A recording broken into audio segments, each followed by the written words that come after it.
Good evening, friends, and welcome on this fantastic series on 3 days SAP Essential Workshop for Finance Professional.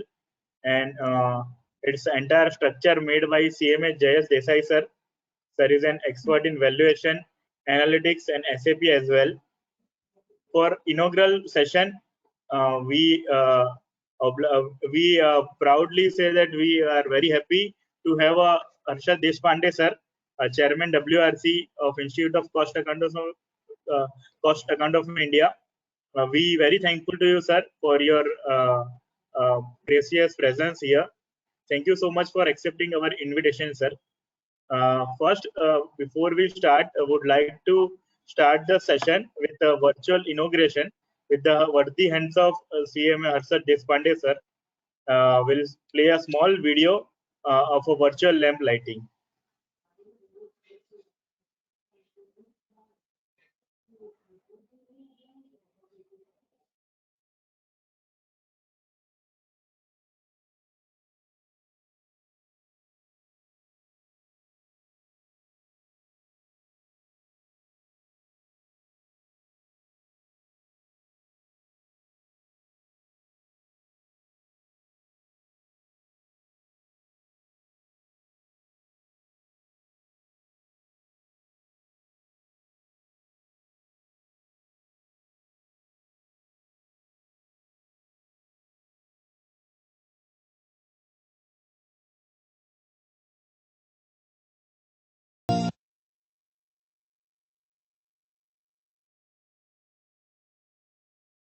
So thank you all for the this virtual lamp lighting. My screen is visible, sir. Jayesh sir. Yes, your screen is visible. Yeah, so would like to invite now CMA Arshad Deshpande sir, Chairman WRC of the Institute of Cost Accountants of India. So would like to introduce sir. Sir is not required any introduction. Sir is a very known in the entire fraternity, entire finance professional fraternity. Sir is very active in social media as well. Sir is a very qualified person as well. Sir has done qualified MCOM. Sir is at present fellow member of CMA Institute as well as CS Institute. Sir is a CISA qualified US, CIMA qualified UK. Sir is an insolvency professional, a registered valuer, and independent director as well. With this small introduction, we would like to welcome sir on this inaugural session. Would like to tell everyone that sir is a very student friendly and member friendly chairman as well. Sir is a listen all the query and any problem of the members as well. So we are very happy to invite you sir in this inaugural session. Would like to request Deshpande sir to formally inaugurate this session with your keynote address. So over to you, sir. Thank you so much, Virag bhai, and also very warm good evening to all of you. Thank you very much for inviting me for this, very important topic. And this our Jayesh bhai is there, who is expert speaker in this topic of SAP. So to friends, the days are changing, and the just like it is the prerequisites nowadays that SAP nowadays is a must. Every organization is working on the some systems, and of course, if you want to scale up your career either in practice or maybe in a job or in whatever manner, even if you would like to start your own business, what you need to know is the ERP systems, and SAP is the one of the prominent of that. Not only SAP is only for the big corporates that we generally have that feeling, but it's also MSME. A lot of MSMEs that SAP has launched, small products like B1 and this thing, so which are also being widely used by the small means SME sector. So the days to come, if you want to scale up your career, there is no other choice but to learn SAP. And I'm really happy that this Connect Easy, they have organized this webinar, and in fact the 3-day session, what I understand, which will be covering the overview of the SAP and also the FI, that is the financial accounting, and also some part of the controlling. Friends, this 3 days is going to be very important because you will get to know, first of all, to know something. First of all, you should know that what you don't know, So 3 days is a very short time, but nevertheless it will open up your eyes that what the world is looking at and what kind of detailing is required in order to learn the SAP. So once you know that something you don't know, then you start searching for the knowledge, and that is how the journey of the learning is. So I'm sure that all of you would be really eager to listen from the faculty. So my only suggestion is that this would be a kind of um opening up your minds about the SAP. And friends, this will give you a lot of stuff for brainstorming that how we should go forward and understand this key concepts in SAP, which will make us it will be a value add or add on our curriculum and our CV also. So with this, I would like to again thank all of you for your patient hearing, and also thankful to Virag Bhai and Jayesh Bhai. Thank you very much. Thank you so much, sir. Uh, you very nicely uh, given the importance of SAP in the current scenario in the corporate and otherwise as well as in finance professional. We are very thankful to you, sir, once again.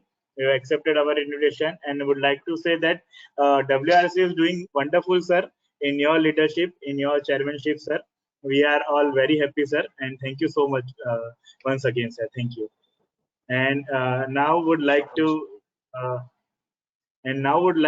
introduce our today's speaker, CMA Jayesh Desai, sir.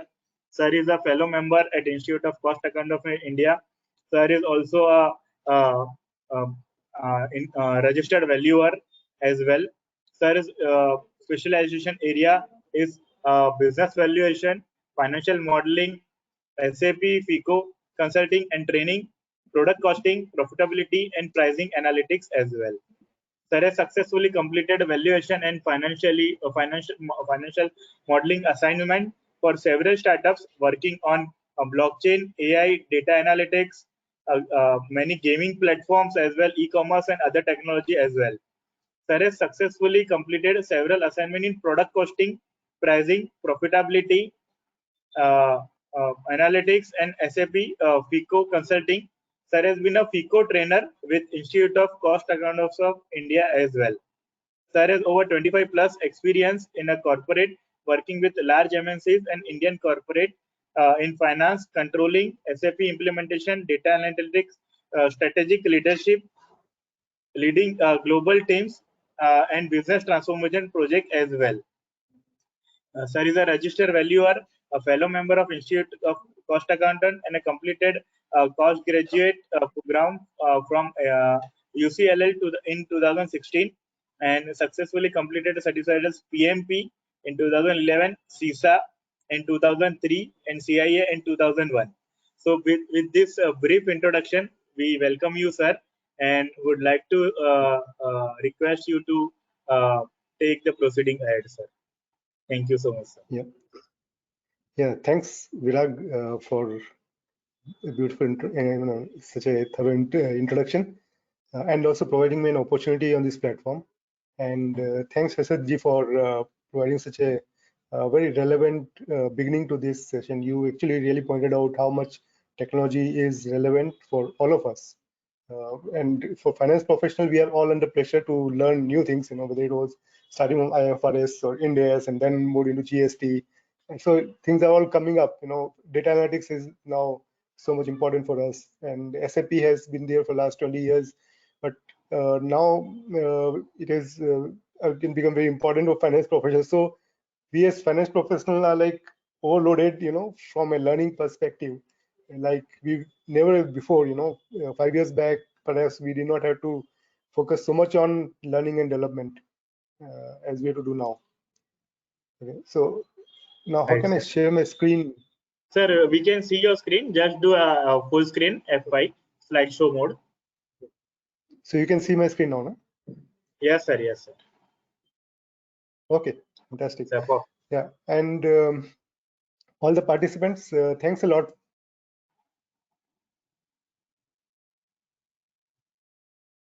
yes, sir. A Please very happy continue. new year and a very good beginning for 2021. So starting today, for the next 3 days, we are going to have this session on SAP Essentials. So in this session, my whole agenda is to go beyond the basics of SAP and take you more into how SAP is designed and how can you make the best use of SAP. So while it may not be extensive training, but it is also not a basic one. So that's why we have called it Essentials and not basic.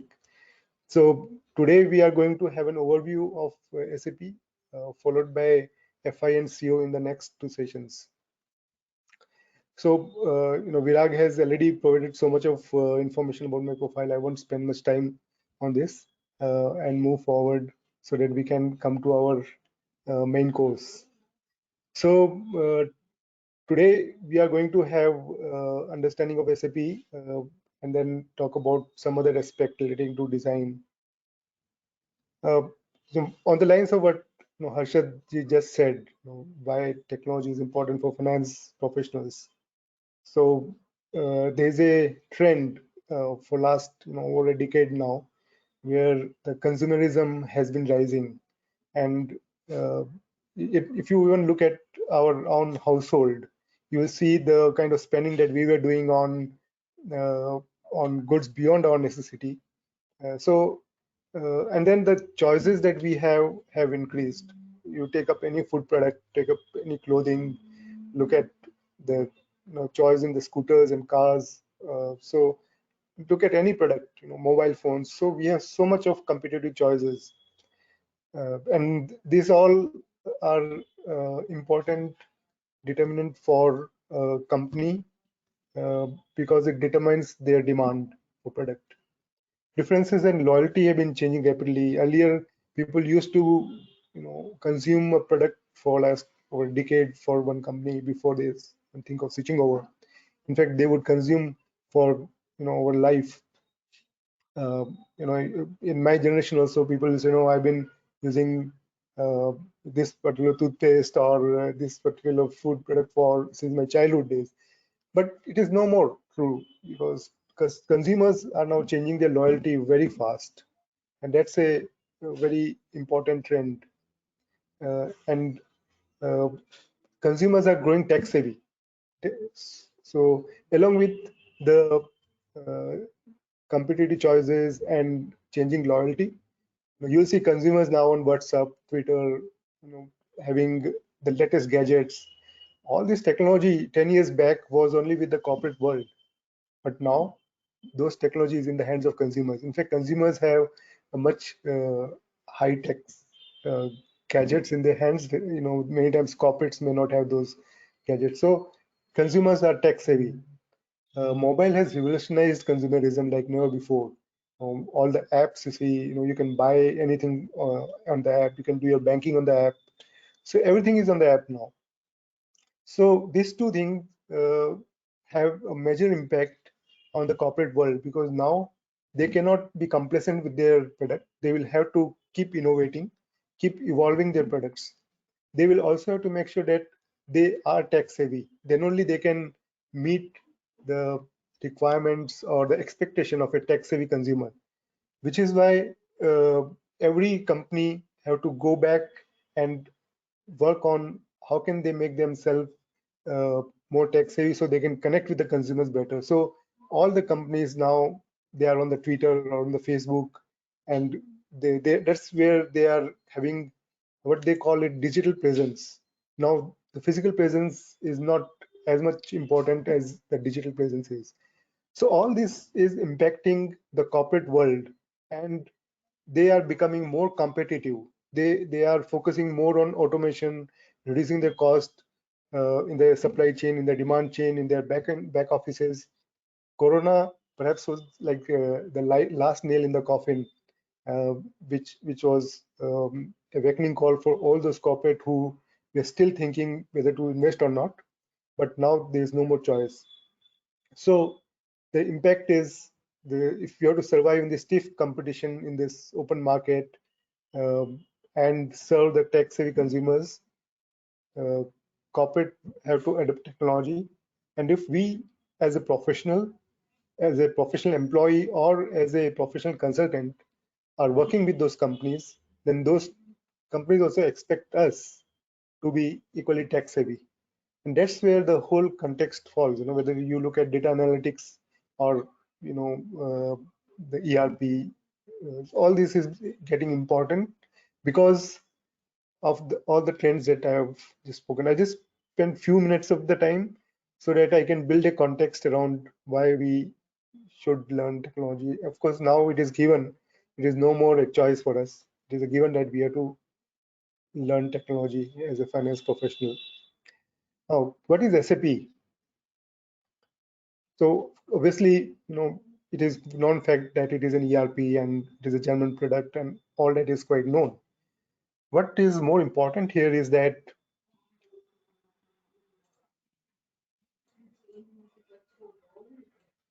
it is off-the-shelf product. So off-the-shelf product means it is not something that is built bottom up for you. It is a top down for you. So just like you walk into a store and buy a product and you just consume it, whether it's like a mobile phone. So it is exactly like that. So it's an application, a general kind of an application built for almost all the corporates, considering certain standard business practices. And so it is an off the shelf, and it's very important to remember because if you go into SAP and you try to see whether something works for you specifically, perhaps it may not, because it is not built specifically for an individual corporate. It is built for business in general. So, but it can be configured and customized as per business requirements. So, which is where the capability of SAP comes. Even though it is an off-the-shelf product, it can be configured. So you can set it up, and these are standard settings. You don't have to uh, customize. But if there is a requirement that requires you to customize it, which means you have to employ a programmer, then there's also an option to customize it based on the business requirement. Standard SAP without major changes can be implemented in a very short time. If you are just using the standard SAP templates, it won't take much time for you to implement. Of course, the SAP implementation cycle is so rigorous that we spend a lot of time in designing, finding out the gaps, and doing proper testing. So there are a couple of cycles of testing that happens before we upload data and then take the system live. So which is why it takes more time, but otherwise, SAP is quite ready, and I'll show you that. The moment you get into SAP, it is ready even to post documents if you are, accepting the standard settings. So SAP Journey of Innovation began in 1971, but it is continuing. It was somewhere here that I started learning SAP. That was in 96-7 when I joined General Motors. At that time, it was Fortune #1 company, and it had almost entire business running on SAP, and they had implemented SAP in their India operations at Halol near Baroda, and I was working there. And it was a great opportunity, fresh implementation of an international version, not quite suitable for Indian environment, and a lot of hiccups. So uh, it helped me to learn SAP much better. At the time, there wasn't so many videos or this kind of lecture sessions happening. I had to go through the SAP menu. So my journey also continued along with SAP since then.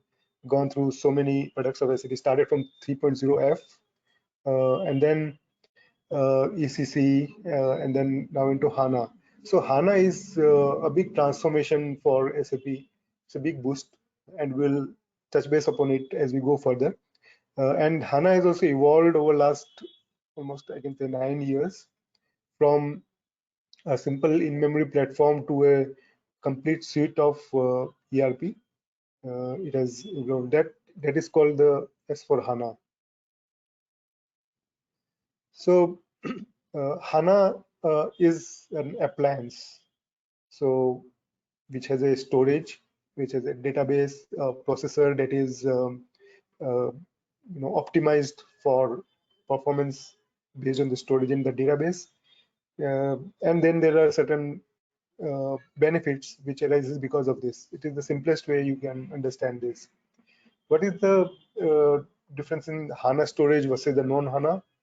It is very much similar to, you can say, a SSD laptop versus the hard disk laptop.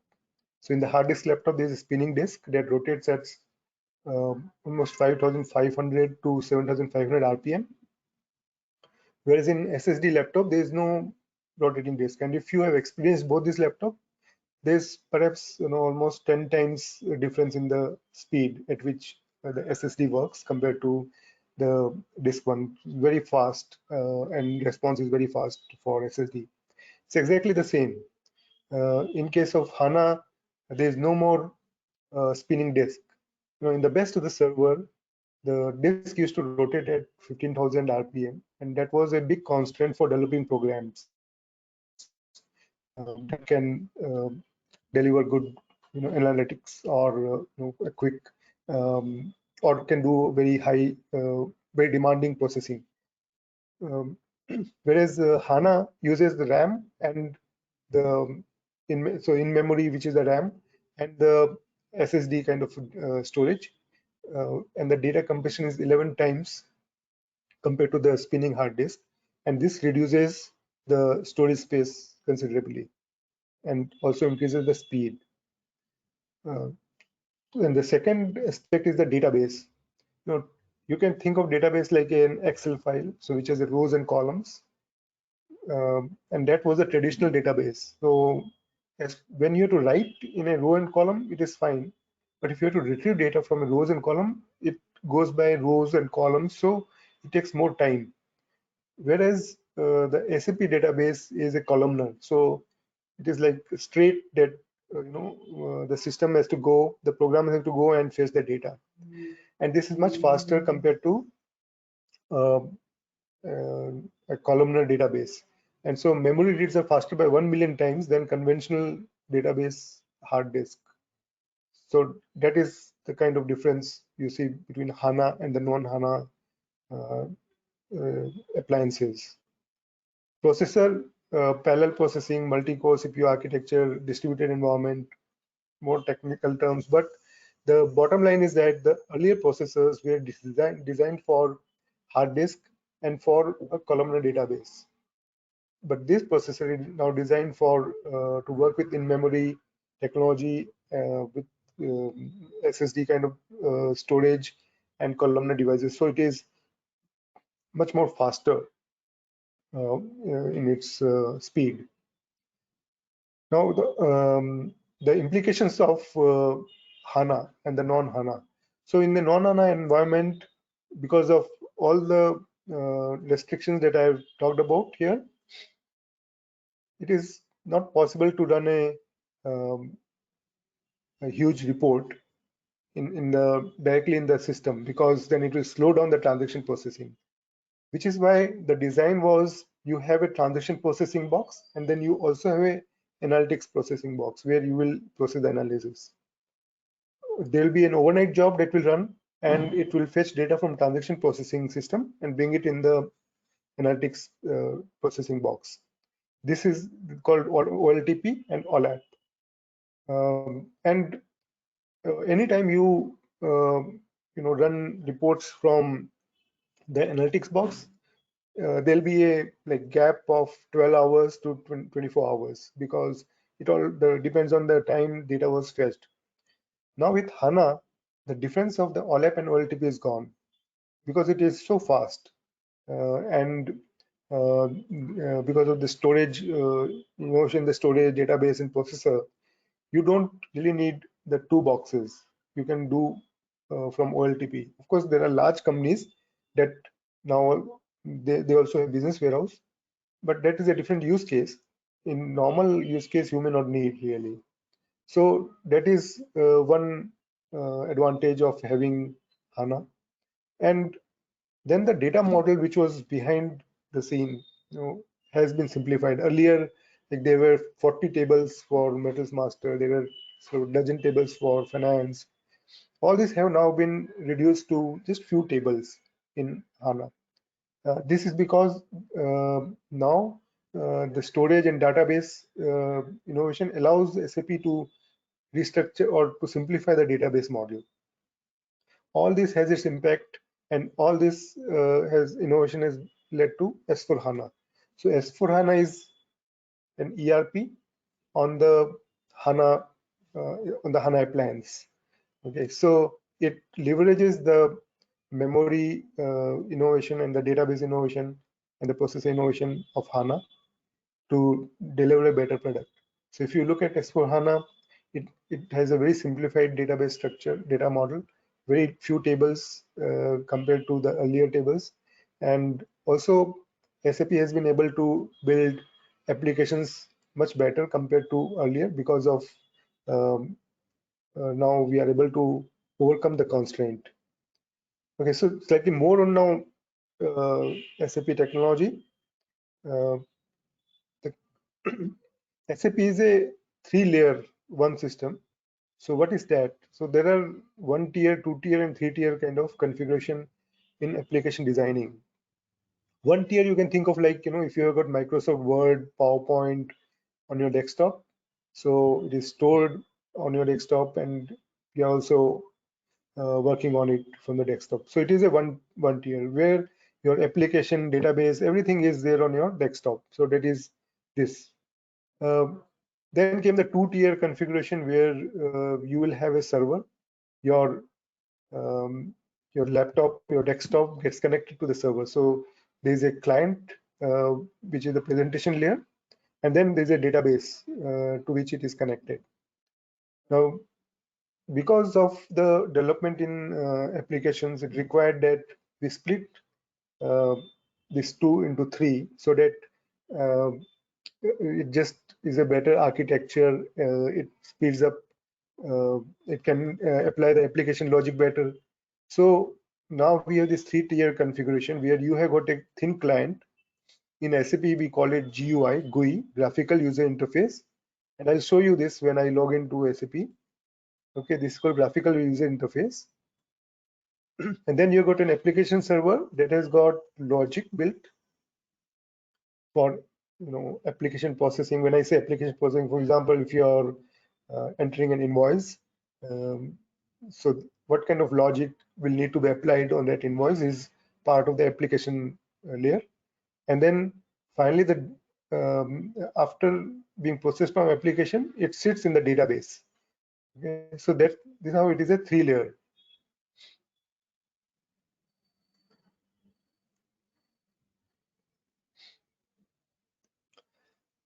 Second thing which is very interesting, important, and sometimes also confusing is the whole concept of client. So client is a customer in SAP. So each customer maps to one client, and within one instance of SAP, which is one implementation of SAP, you can have multiple clients. And there are some advantages of having this concept because you can also build a kind of landscape where you can have different clients from testing to quality to production, and also you can do a client copy if it is needed by your auditors. So there are a lot of and also as we go further in this session, we'll learn how the whole concept of client helps in designing of SAP application. So client is at the center of the whole SAP design, and this is what I was talking about, the landscape. So you've got a development client, you've got a quality client, and then a production client. So the consultants, they work on the development server, and that also has the same 3-tier layer. They will make their development here, they will test it, after which it is moved to quality server using something called transport, which is a SAP functionality.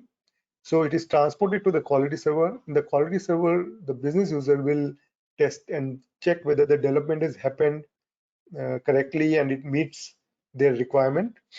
Once they okay, then only the configuration or change moves to the production server. And once it moves to the production server, it is live. And so this is how it can be made available to all the users. And this is a very good quality check mechanism in SAP. So at multiple level, a thorough check is done. Unless all checks are passed, it won't move to production server. This is the way the bugs in SAP system are minimum. Bugs happen only if someone did not pay attention to this process. Other terms to know, ABAP is the language in which SAP programs are written, Advanced Business Application Programming. It is a fourth generation language, and the NetWeaver is the application platform as there was a need for the enterprise application to connect with external world using web platform. SAP came up with this NetWeaver. So it is built primarily using ABAP programming language, but uses C, C++, Java. So these are the kind of language which are used for web designing. And then SAP Fiori. So these are like apps which you already see these apps on the Windows or in your mobile. So SAP has also come up with this kind of design in the S/4HANA environment. Okay, so this was just a basic understanding of SAP. We talked about what is SAP as a off-the-shelf product, main technology innovation that has happened in SAP very recently in the HANA space. And then we also looked at the client-server architecture, the concept of client, some of the terms like ABAP, Fiori, and all that. Now let us move to design. So if you have to imagine how SAP is designed, then the best analogy I can give you is that of the building blocks.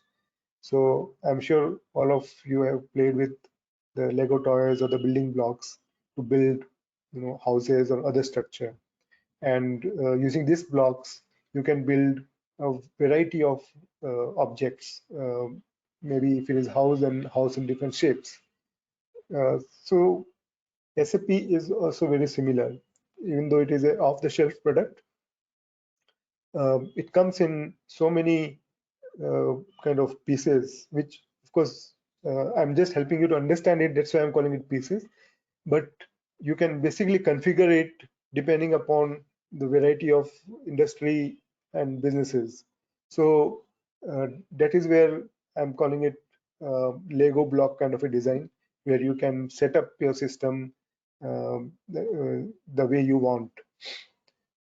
So it has a similar blocks. And now some of the building blocks in SAP, enterprise structure and configuration. These are part of SPRO or what we call it configuration, but I am separating it here more for your understanding. Then master data, transactions, modules, and business processes. So we'll go through all this and understand different pieces. Within each of them, these are like big blocks. Within each of them, there are perhaps hundreds of objects, and each of them have several settings. So it is that way a huge area, for learning, because each and every radio box that you have, you put a tick, it becomes like a separate process that it activates. And so that way, SAP is pretty huge area to learn, and that's why the biggest challenge is where will you start and where will you, end? Because the moment you start, you really get into a big maze of terminology and configurations. So one of the ways the way I also learned SAP is think big. Most of the time, when learning SAP, we confine ourselves to the scenarios of our organization, whereas SAP being an off-the-shelf product, it is built for any enterprise of the world. So think of large organization like IBM or Reliance, Tata, or any other company that have got global presence. SAP is built even for them. It is built even for a company that just has one plant. So the kind of complexity these two kind of businesses are very different, and which is why you'll be just overwhelmed with so many options available in SAP. But once you start thinking from a global perspective, that what could be the requirement of a global company like Colgate Palmolive, or it is IBM, or Reliance, that is listed on several exchanges. Similarly, Infosys, that is listed on several exchanges. So they have to meet so many regulatory requirements, and they have to deal with so many currencies and so many languages. So once you start thinking from that perspective, you will see the these blocks coming in place. So enterprise structure, like I've said, SAP is top-down structure. It completely maps your organization into something called enterprise structure. And there is not one enterprise structure, there are several enterprise structure in SAP, which is defined by different areas. Like there can be one structure within finance, and then for purchasing and for sales. So there are multiple of them. So here on the left hand side, I'm giving you one structure. Sorry. So on the finance side, so the highest structure is the operating concern, where a company would like to see the profitability of the entire group. And then the controlling area, which will have various company codes, and then the profit centers. So this is just one of the ways it is built. It can be built in a number of ways. You can have multiple operating concern, multiple controlling area, multiple company codes, multiple profit centers, all linked in the way your business operates. So represent different legal and functional facets of enterprise. Every transaction carried out by enterprise will have reference to at least one enterprise structure, and we'll look about it when we see SAP. I'll show you the enterprise structure and how relevant it is. Even at the transaction level, SAP captures the enterprise structure.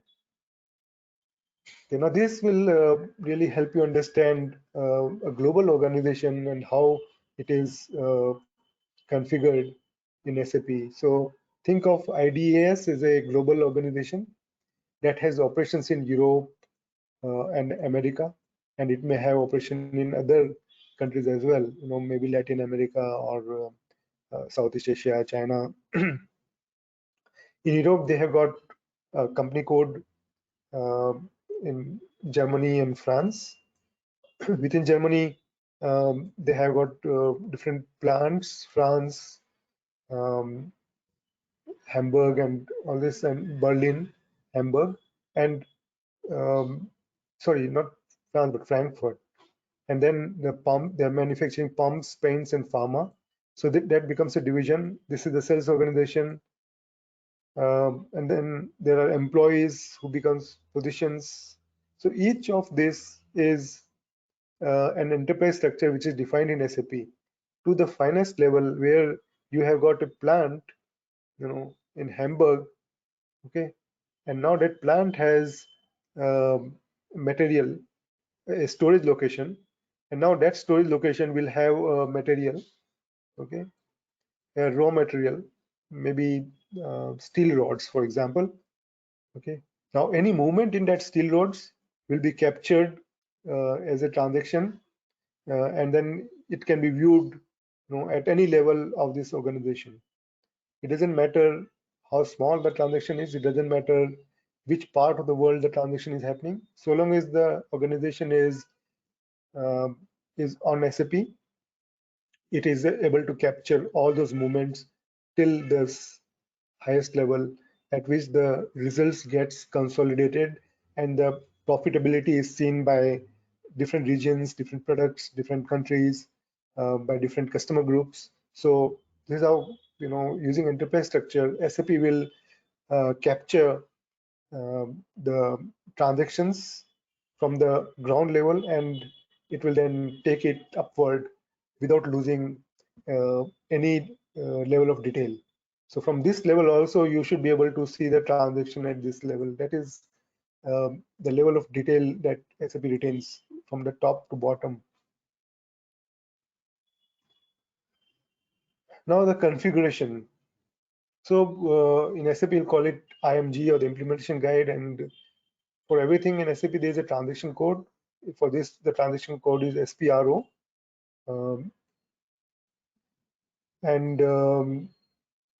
So in configuration, we will set up, for example, a company code. If your group has got, say, 10 company codes, then we'll set up those 10 company codes. We'll define those company code, the chart of accounts, and various other settings, like what is the currency for each of those company code, what kind of language will be there. So each of this is defined for the company code, and then the plant, for example, which plant are linked to which company code, because plant is an asset and asset will always be linked to a company code.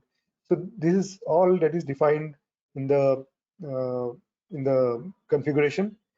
And then I go and give another example, like if you have to say define business processes for the export of goods, import of goods, or production, all that is done within the configuration.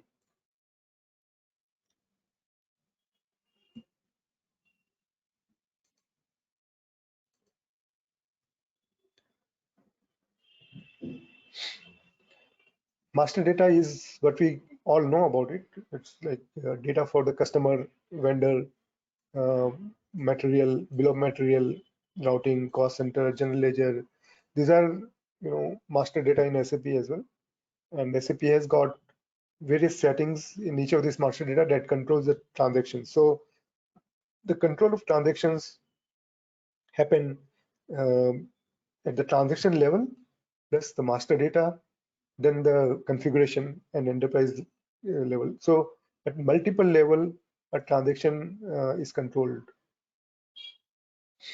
And then the transaction data, as I said, for everything in SAP, there's a transaction code, and that takes care of entry, whether it is in metals management module or sales and distribution.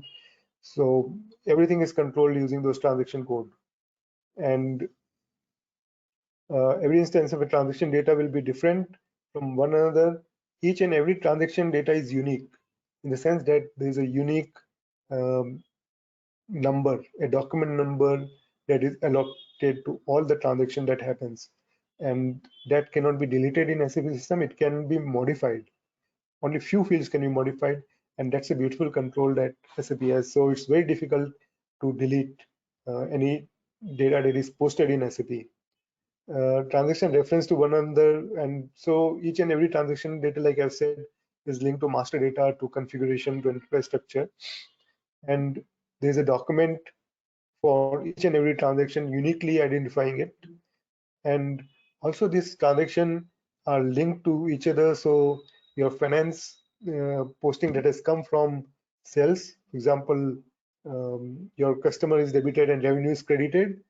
And if you see it in GL, you can see see all the documents up to order or even inquiry, starting from the finance document.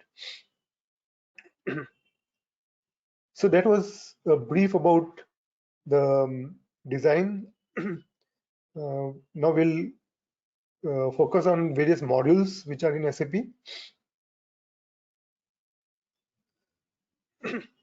So SAP is a modular structure, which means that if you were to understand what is the modular structure, then think of your organization. Your organization is organized, if you open up your organization chart, so it will be organized by different departments. So you'll have a finance and controlling department, you will have manufacturing department, procurement, administration, HR department, and there'll be quality department, marketing, and IT, and so on. So SAP is also designed in a way to kind of match that organization structure. So you got FI and CO module that maps with the finance organization and asset management. Then you got HR that maps with HR department, plant maintenance, quality management, production planning, metals management, sales and distribution. So all the transactions they happen in this individual model. So every department has their own specialty. Sales will have a specialty compared to HR and compared to FI. So this modular structure caters to the requirement of individual department.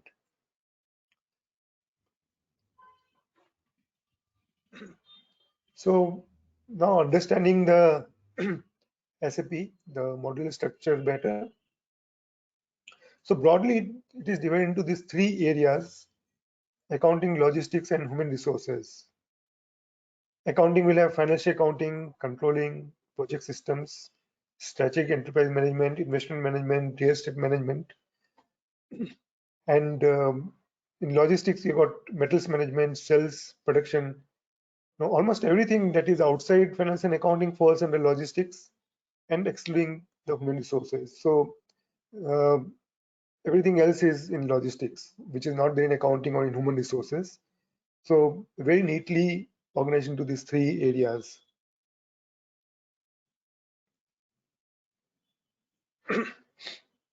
And further detail of this, finance is organized into different submodules: uh, general ledger, accounts payable, accounts receivable, bank accounting, financial accounting, and similarly controlling has cost center accounting, cost limit accounting, product costing, profit center accounting, profitability analysis.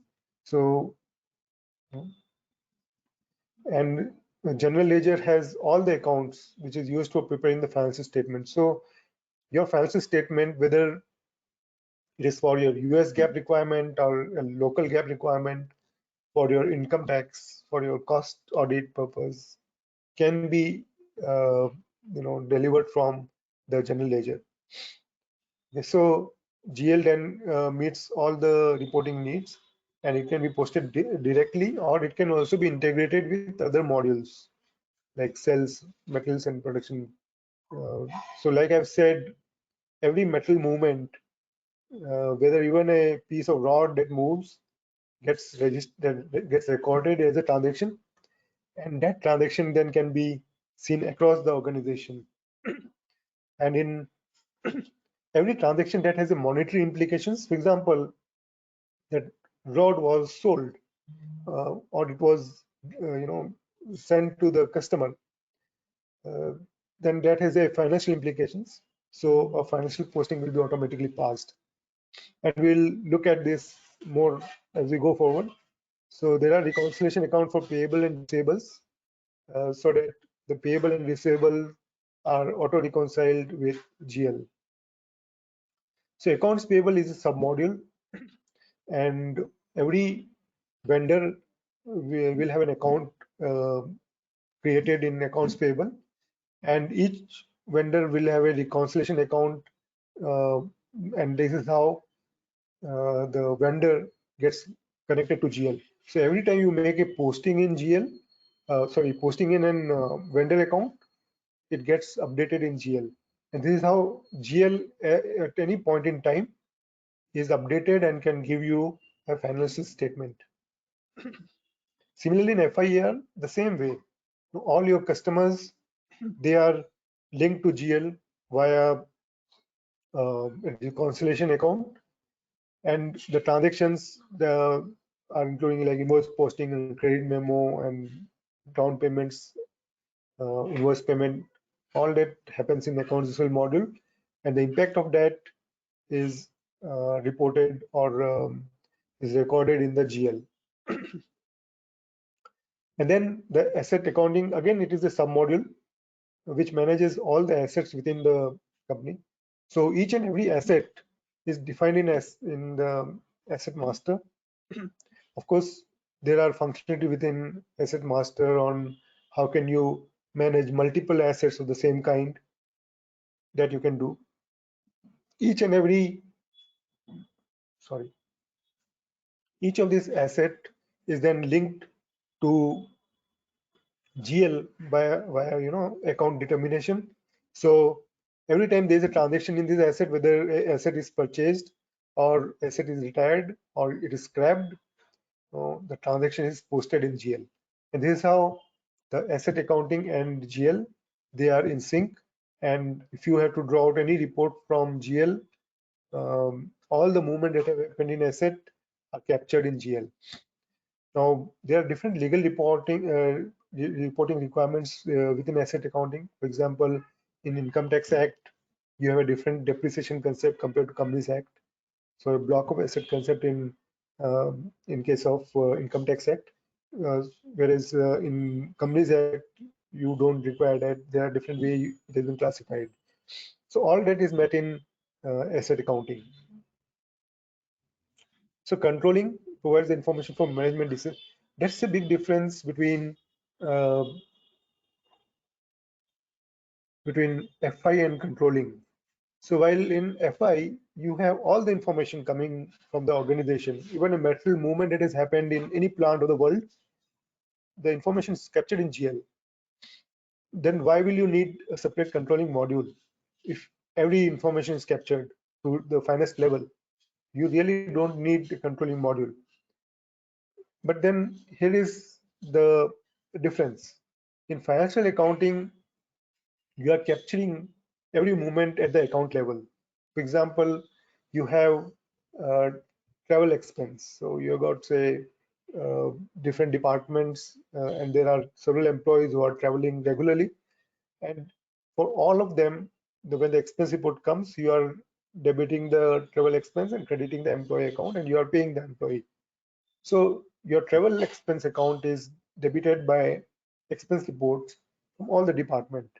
Maybe in the text you will mention that this employee was from the IT department, this employee was from say production department, finance department, and so on. But if you have to have some control on travel expense, whether everyone is within the travel expense that was planned during the year, you can't do that in GL. If you want to figure out by department what is the travel expense, which department is incurring how much of travel, it is very difficult to draw that out from GL because no such information is captured. Text does not really give you that kind of a capability. So from this controlling, from a purpose of decision making for management, finance has the limitation because the way GL and the submodules are structured, it is structured more for the external reporting or the reporting to the stakeholders. So for preparation of the balance sheet, P&L as per various regulatory requirement. But if you have to take a decision, for example, make or buy, if you want to build your product costing, or you want to do a profitability analysis by various region, customer and by product, this combination, you can't do that in GL. So the outcome of GL or the entire FI module at the end of the month is a profit and loss account and balance sheet and cash flow. But it does not provide you with the other important information that is needed for management decision making, and which is why SAP has this module for controlling. So in controlling, you also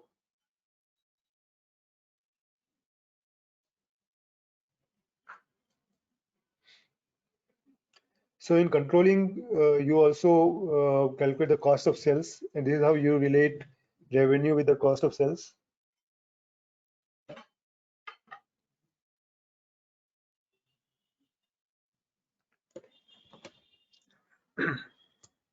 The whole function of controlling is about capturing the plan versus actual. This is how you will exercise control. So you will either have a standard or a plan or a benchmark against which you will measure the actual.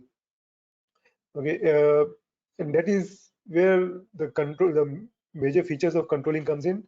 You can determine the variances, you can analyze the variance, and you can take decision based on that. You can prepare income statement such as contribution margin statement using controlling. And so there are various components within controlling that helps you to do that. Cost element accounting, cost center accounting,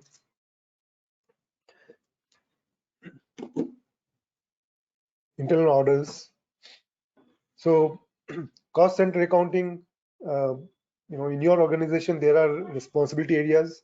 So all the departments are like responsible for certain budget. So in that sense, they are a cost center. They would be planning their cost and also managing the cost so that they are within the budget. So that is cost center accounting. In the internal orders is just an extension of cost center. It captures cost and helps management provide multi-dimension view of the cost, and we'll perhaps talk more about it as we go into the controlling. Product cost controlling, you have to calculate the cost of your product, cost of goods sold, and this is based on the standard cost determined in the system. So, which is where the product cost controlling comes in. In the more advanced version of ECC and S/4HANA, SAP has come up with material ledger and actual costing. So that helps you to determine the actual cost of the product. Then profitability analysis. If you want to analyze your market segments, which are like your customer, your product, your region, your distribution channel, your by profit center, then you take the help of profitability analysis. And then the profit center accounting is about SBU accounting.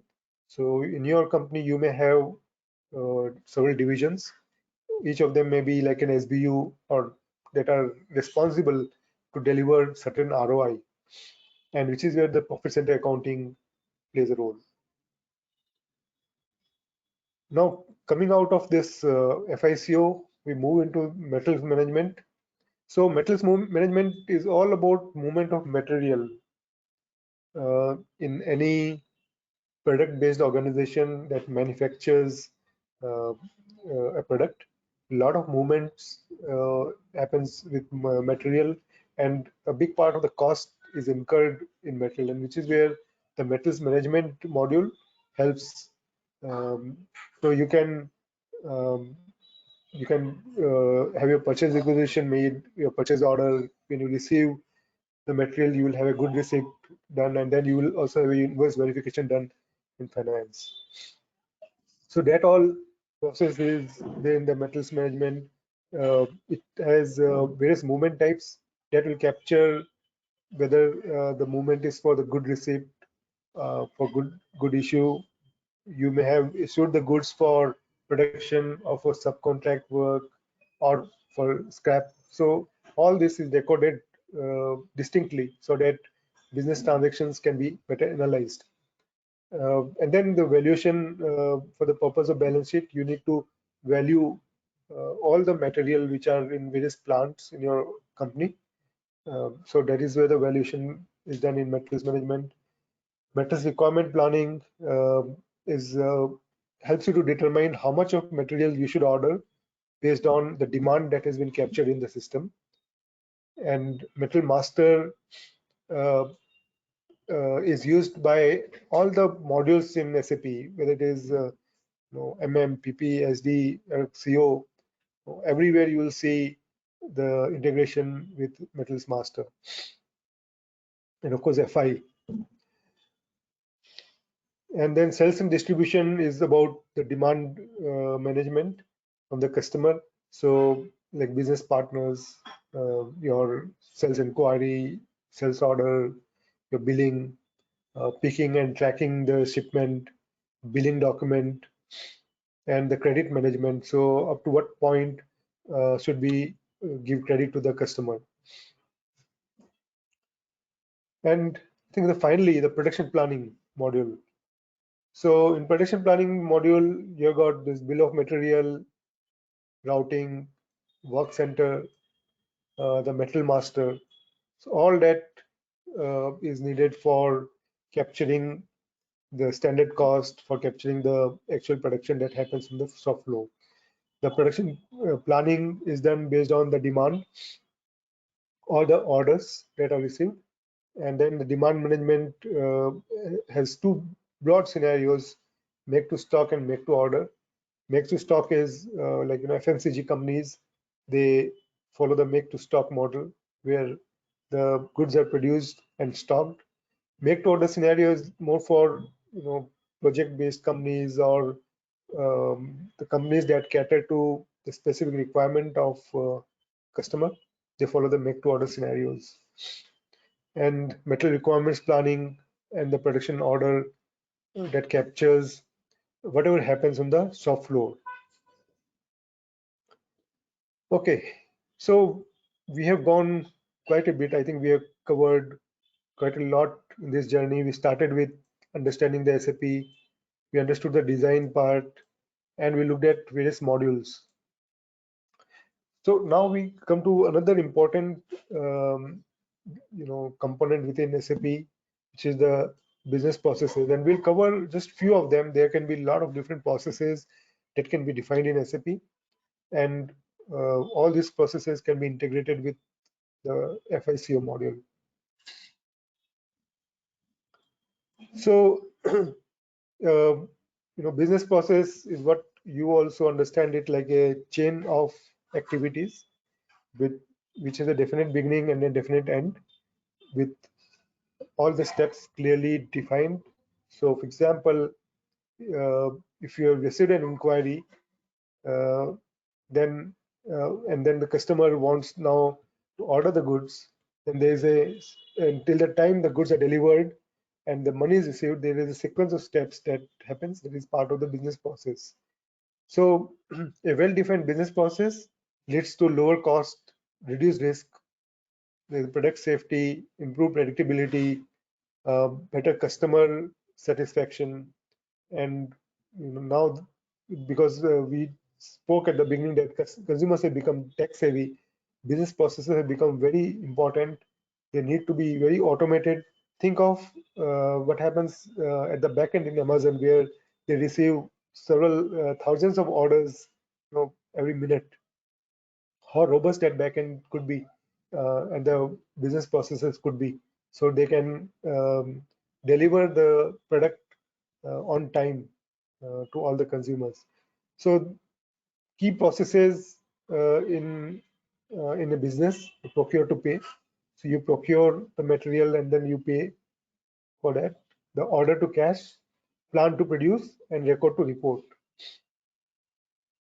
So in procure to pay, you start with the purchase requisition, which gets converted into a quotation. You open a contract, there's a purchase order made, which is released, there's a contract release, and then based on the terms and conditions for delivery, the goods are received at your warehouse. If you are, instead of goods are receiving a service, then you make a service entry. Based on this too, invoice processing is done and the payment is made through payment run. So this whole process is a kind of a chain. This chain is linked by different modules in SAP, different transaction codes, by different user authorizations, and so it is different kind of logo blocks that are connected to build this kind of a robust process, and it can be automated from the time this to the final payment. A lot of automation can be done so that the cycle time is reduced. So order to cash, okay. So the accounting side, we'll see slightly more in detail in SAP. But when the goods are received, that's the first time that an accounting impact comes, where SAP will recognize the liability immediately on the moment the goods are received in the warehouse, and then the invoice verification is done and the payment is made as per the payment terms. Order to cash starts from inquiry, quotation is made to the customer, a contract or sales order is made, after which the process of picking and confirmation happens whether the goods that is demanded by customer is available, it is packed, shipped, and then the delivery happens. So this is the point where the physical goods leaves the warehouse to the customer, and this is the point where a financial entry is triggered. And then comes the stage of billing, where you will bill to the customer, and finally the payment is received. It is also possible that payment is received in advance. So that is also a part of a process. So again, the order to cash process, when the delivery is made, the accounting entry is triggered, and when the billing is done, an accounting entry is triggered, and finally the payment is received from the customer. So plan to produce, it starts from planning based on your demand, based on the order. There are several programs within within SAP where you will do the run, and SAP will then calculate the requirement for each raw material by each vendor, and it will give you that requirement. You can also convert that requirement into a purchase order. Then the metal is received, and then it is issued to the production, and there's a confirmation for the production order for the goods produced. The goods are received in the warehouse. Production order is closed. The variance between the standard cost of production and the actual cost of production is calculated, and then it is settled in the accounting. So this is the whole process that goes from the time you plan for the production to the final settlement of the order. Now, finally, one last big process which is most relevant for finance professional, and this is a bird eye view of that whole thing called record to report. So from recording of each and every transaction, how does it culminate into reporting, either for the regulatory requirement or for the purpose of management decision making? So we discussed about all the business processes. These all have transactions that gets posted. Those transactions are integrated with finance, accounting, this all different modules, and then they are posted in GL, and at any point in time you can see your profit and loss account and balance sheet. At the month end, of course, there is a big effort in finalizing your month or the year, where the adjustment entries for accruals and provisions they are passed, and the final P&L is generated for legal reporting. Along with all this, business processes posting to FI, the posting also keeps happening in CO. So various CO modules keeps getting updated based on various business transactions, and at any point in time you can also see the profitability report by customer, by different markets, by different distribution channel, different divisions. So you can see all that along with your profit center accounting. You can see the profitability by SBU. So all this happens real time, and it can be seen at any point in time. Of course, there are month-end processes where there are certain costs that get settled within FI and CO from the production area, and there are certain accrual entries and provisional entries that are made. Some of the processes within CO, where you transfer cost from one department to other department, from your service department to the production department, and then finally you absorb into the product and come to the actual cost and value your inventory. So those processes happens at the month end. Otherwise, the profitability analysis statement is available for you to do a basic analysis at any point in time. Okay, so we started with the understanding of SAP, the basic technology in SAP. We looked at the major design area in SAP, and then various modules, various processes. Now we'll get live and we'll see some of the functionalities in SAP, so that we can understand SAP better.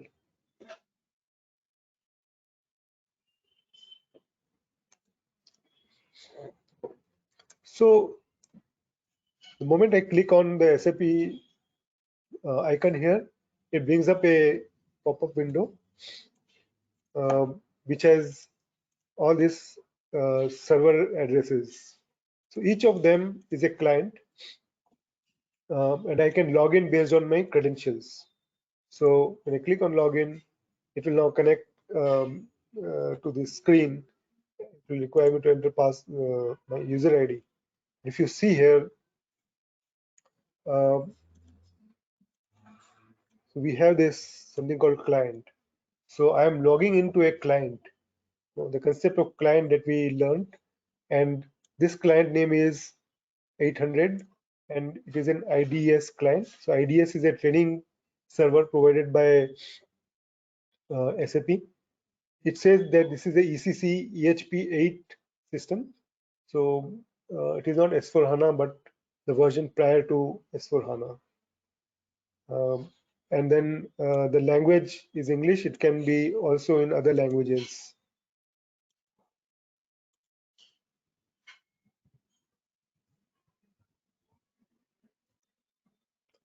So when I log in,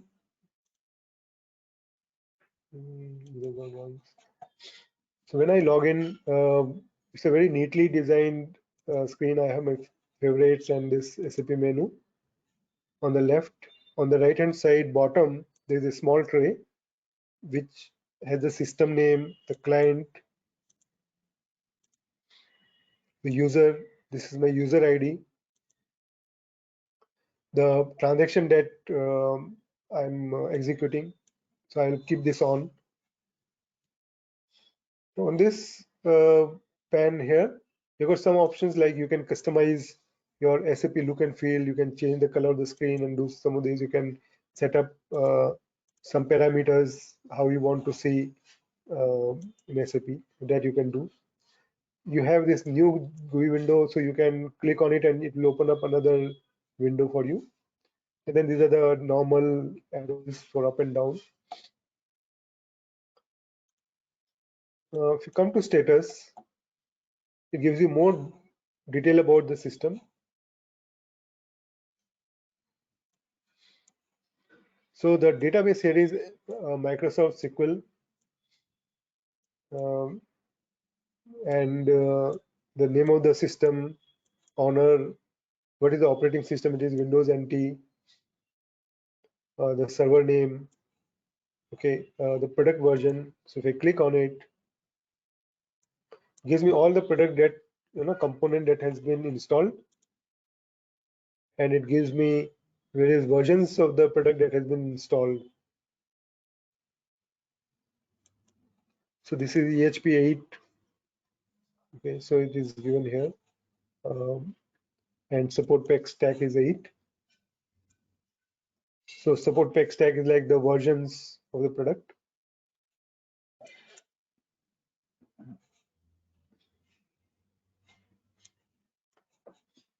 It gives me the time zone here, and then again the client. So I hope this just helps you understand the client, but we can also do one more thing. We will enter one T code. So this shows that these are the clients that are available in this system, this server. Right now I got access to only this client, and don't have access to other clients. So it is possible for you to create multiple clients in a system. Okay, now in one of the slides I talked about, like in a bird's eye view, the 3 most important components: logistics, accounting, and the human resources. Rest all are not relevant for us. There are different reasons why it exists. So if you click on the accounting,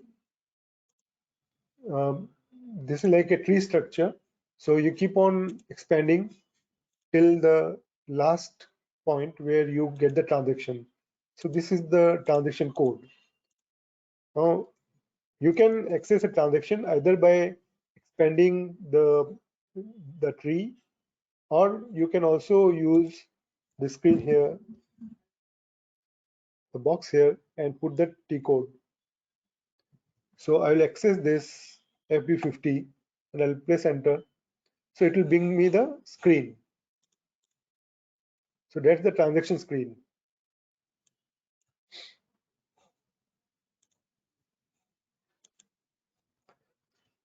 Similarly, there are transactions for the document entry. There are a lot of these transactions that you need to use depending upon the scenario for entering the document. You can display the document,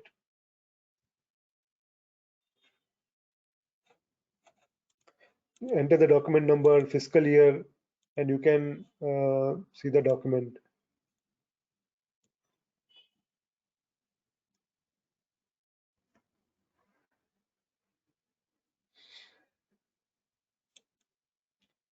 Then comes the account. So FS10N is the most popular kind of a T code to view the account. So you have, it will ask you for the account number, the company code, the fiscal year, and the ledger. So each of these, like company code is an enterprise structure data. Fiscal year is configuration. Again, ledger is also configuration. So each of them, they will require you to enter data before you can execute.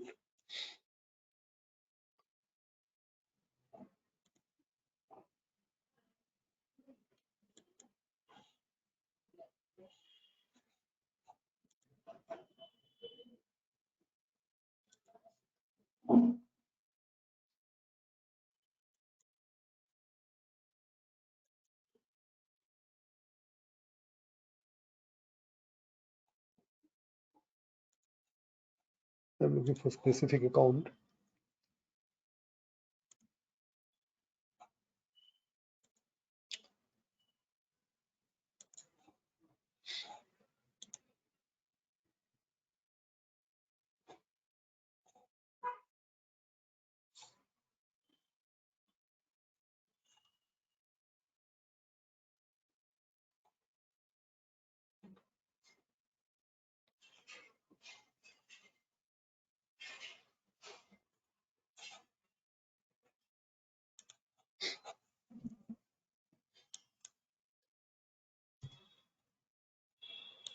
So I'll select this company code 1000.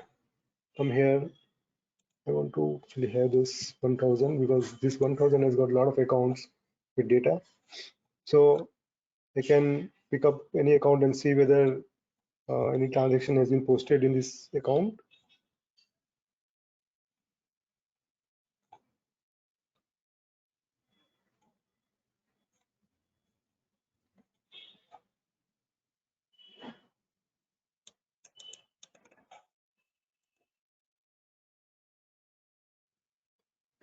So this is the account structure within FIs, within GL. So you got an account number. So every account will have a unique number, a unique description. So this is like input text, GST and SGST account. You have got a company code, and then the fiscal year 2020.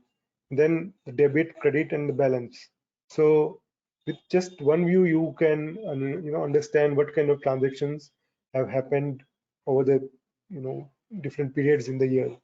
So there are like 12 different periods, and you can see the transaction. So you may be curious that why such a big transaction has happened. So we'll click, and you want to see this transaction. Click on this spec. Now you can see the journal entry, which is crediting someone called Oscar and Dancono, something, and the GRI account is debited, good account, the tax account is debited. So I'm not going into the logic of this entry, but I'm just showing you the document that has been posted. It has a unique document number, as we discussed, a company code, so which is like an enterprise structure. So you may have 10 different, you may have a large number of company codes in your group. So each may each of this company code will be given a code or a number. Then comes the fiscal year, which defines which period you want to see the document or you want to post the document. And then the period is like which month in this year. The posting date and the period is actually derived from the posting date. And the document date, the date which is on the document, the currency of the document. So all that is defined and captured in the document.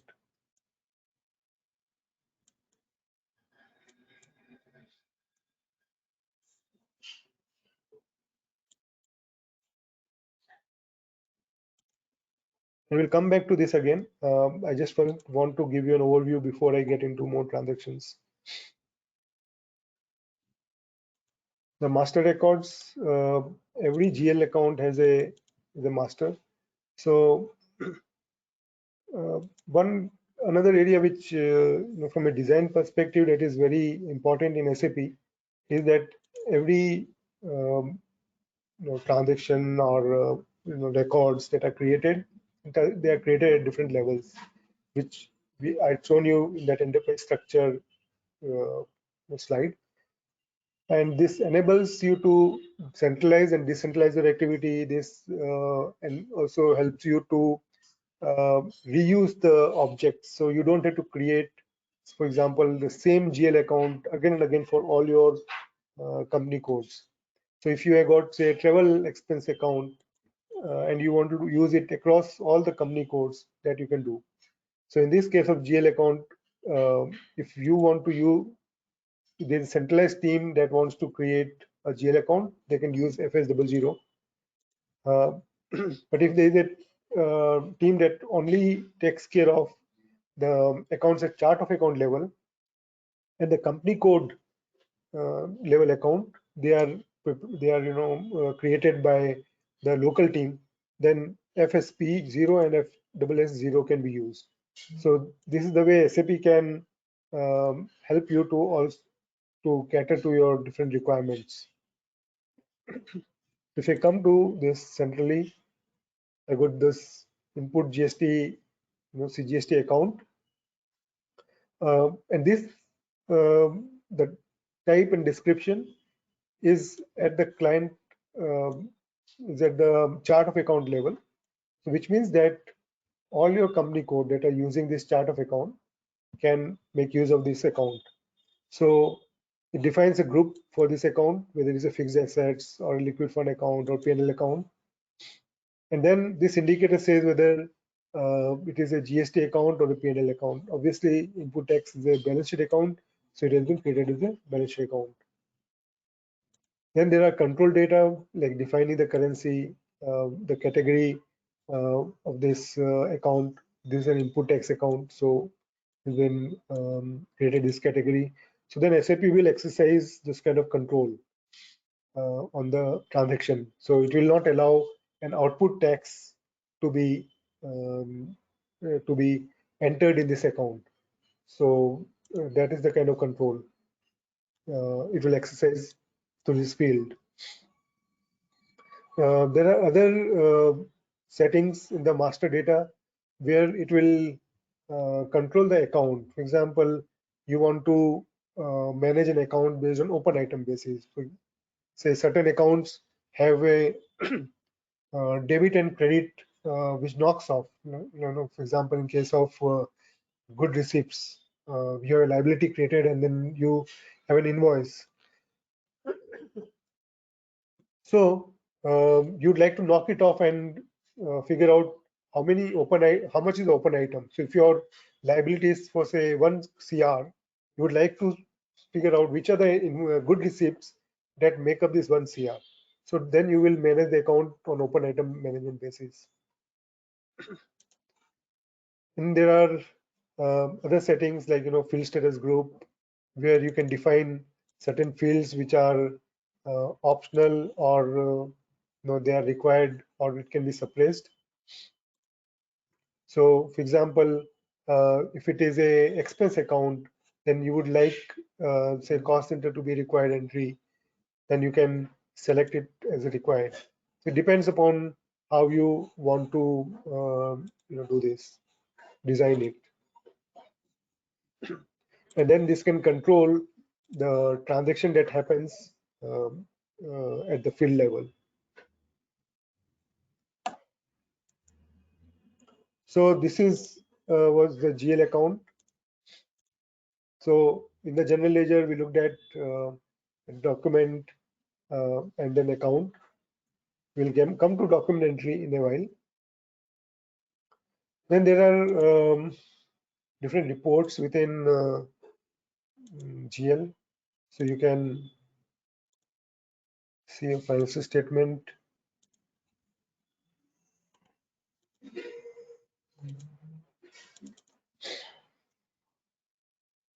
We put, say, your account code,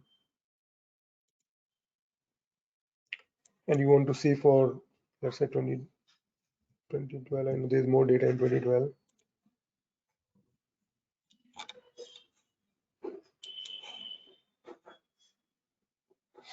So here it gives you the balances in various accounts. There's other report.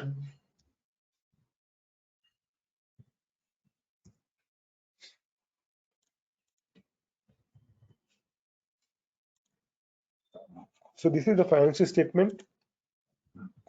I can design different versions of financial statement to meet different requirement. For example, I may have a requirement for statutory auditors to present my financial statement in a particular way, or for cost audit purpose, it may be different. So I can define different versions of the statement.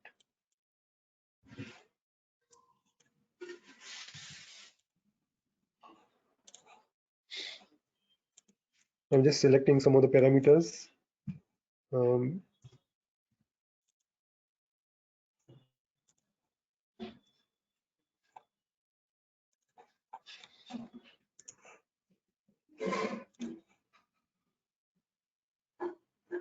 this gives you a balance sheet. So you got an assets, plant and machinery, the acquisition value, fixtures and fittings, low value assets, accumulated depreciation. So all this is part of the balance sheet. And then a work in process, inventory, current assets, receivables, so general doubtful debt provision. So all this is your financial statements, and this is updated real time as and when the transaction happens. So your total assets, the bank accounts. Now your profit and loss statement, the sales revenue, and various costs relating to the sales, the electricity expense, expense from price difference of own goods, from revaluation, price variances account, material consumed, salaries. So all those different account, and it can be structured. It's a very flexible. Don't think that this is the only way it can be done. It can be done in, it can be grouped in the way you want. There are different ways you can look at it. For example, I can come here and do a LV3 control, then it will give me in a slightly different way. So I can expand and collapse this. So if I want to look at assets, fixed assets, tangible assets, within that plant and machinery, and the acquisition value. So here it is. So depends on my requirement, how I want to see it. There is a third option, a classical list. Not very good looking, but sometimes that is also useful.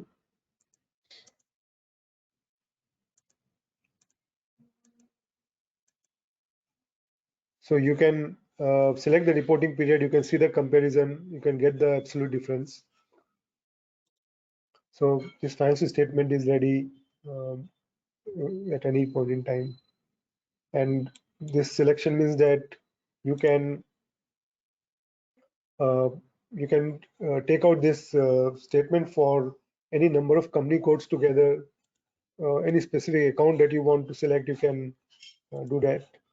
Or at the chart of account level, for example, there's a chart of account INT that has got, say, hundreds of companies. I can run this and I can take out balance statement for all those companies together. Because I think it will take some time because it is going to look at large number of companies. Okay, it don't take much time. So you see the company code here. This is 0005. This is 1000. Now it is also giving by all the companies taken together. So it is a very flexible kind of a tool, and you can make use of it the way you want. And you can create any number of versions depending upon the requirement, whether it is for income tax or for GST or for cost audits or for any other purpose.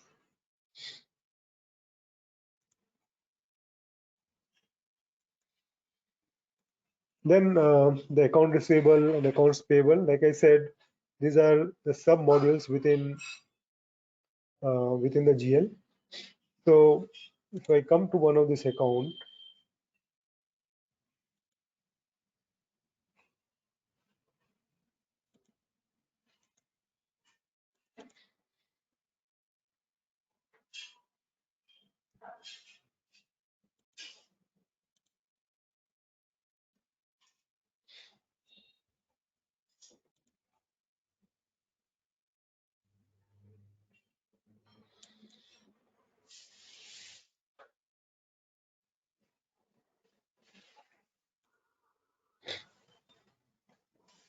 so for this customer, the reconciliation account is 140,000.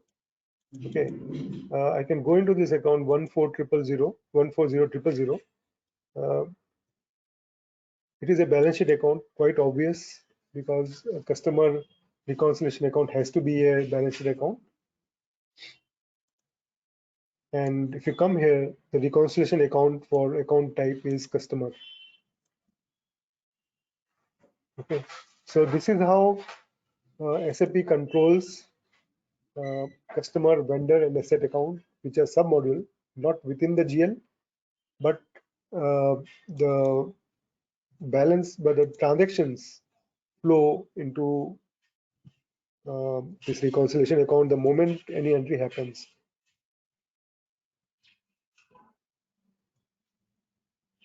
Not sure whether there is any data here, but let's see. Okay, so you see this is the same reconciliation account and it is posted with the transaction. And debit means it is, of course, customer account will mostly have debits. If you open this document, you see the JV and you will see this account, it is a customer account. So sales revenue is credit and customer is debit. So the document that was posted in account receivable has found its way. So this is a billing document. Okay, so from the customer, you can also see this same in the customer master. I'll show you the customer account.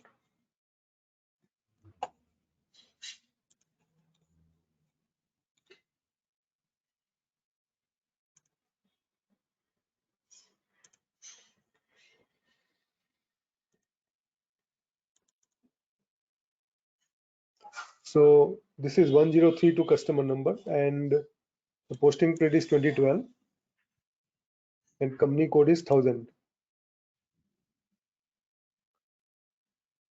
Control Y, controls.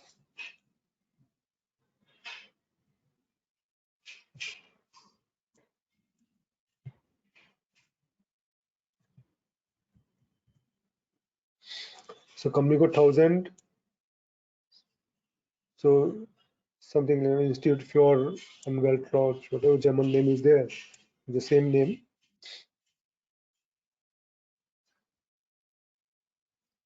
Now this has been posted in the period January.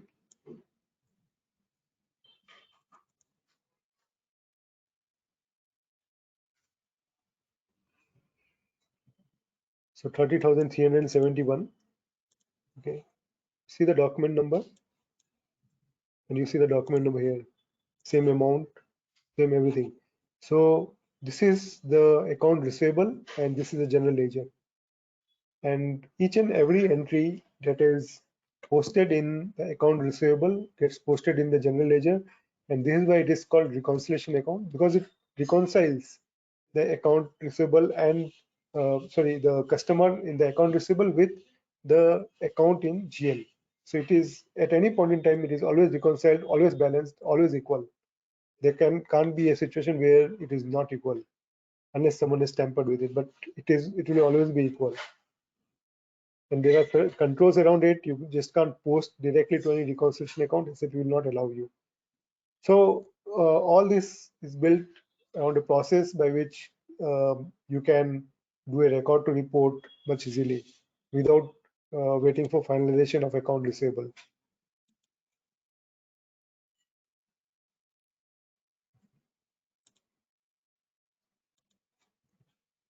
This is the customer balance. This is the GL account balance. So this is what is the reconciliation account and the SAP's feature of reconciling the sub-modules like AP, AR, GL, AP, AR, and asset accounting with general ledger. Now, very similar to AP, accounts payable. So accounts payable and account receivable have a very similar screen in master record.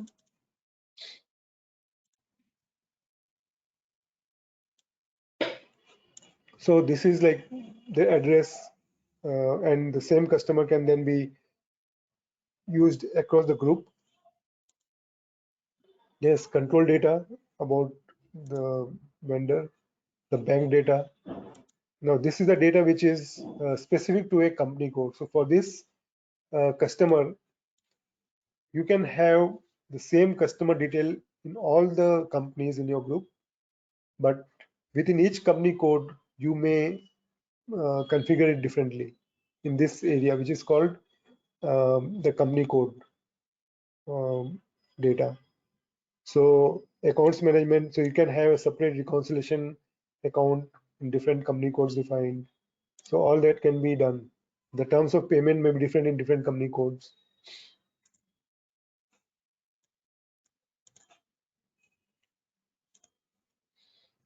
A very similar structure, happens in accounts payable.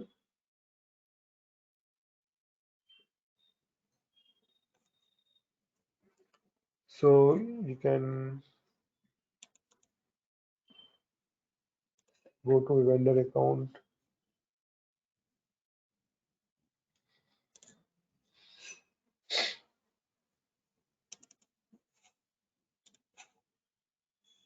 New data.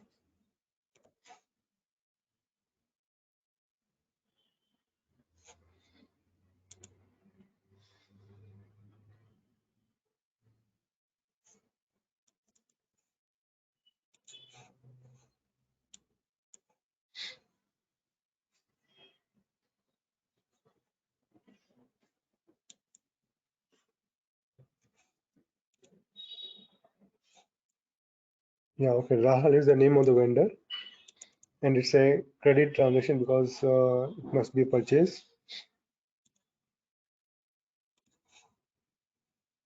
So this is the document that has been posted. It has a unique document number. It is posted in a company code, which is enterprise structure. Fiscal year is a configuration. Okay, and so is the period, which is part of the configuration. Got a document date, which is to be entered from the document, and then the currency is picked up by the from the enterprise structure for company for the company code. Now you have got a credit that you have made, which is negative minus. So Rahul is credited and debit goes to, this is an asset account. So an asset has been purchased. So if you click on Rahul and double click on this 81, you come to the vendor master screen.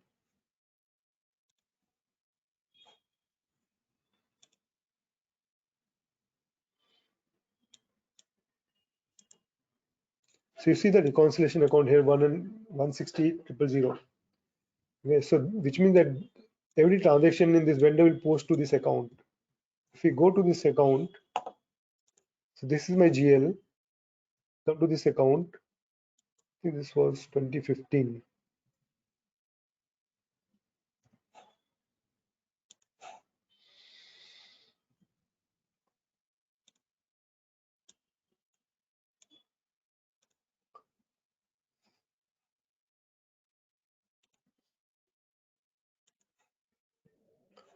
So the posting date is January 2015.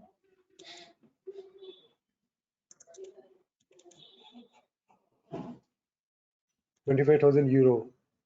A lot of transactions.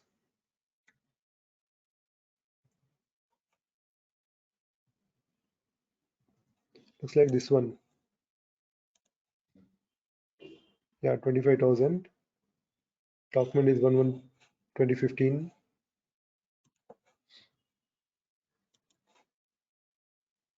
So same document you will see in accounts payable and GL.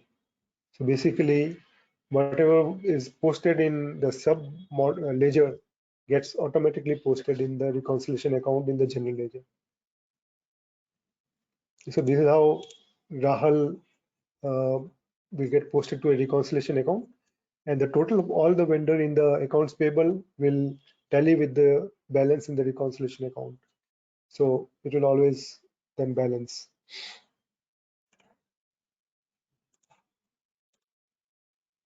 Very similar to the customer master. So we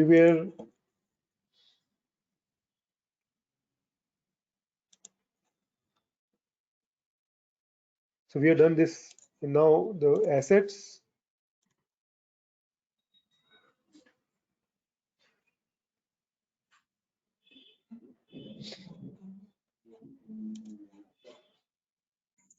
The display asset AS03 is the T code.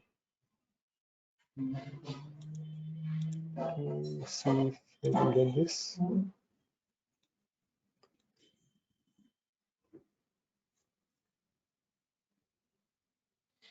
So every asset has a class, which is the asset class.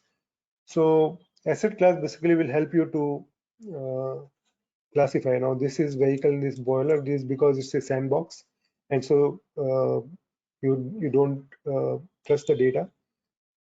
But basically, if 3417 is a Mercedes car, then it is part of the vehicle group.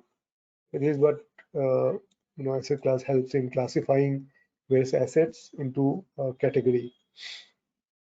And then the depreciation areas, defines the useful life based on which the depreciation gets calculated.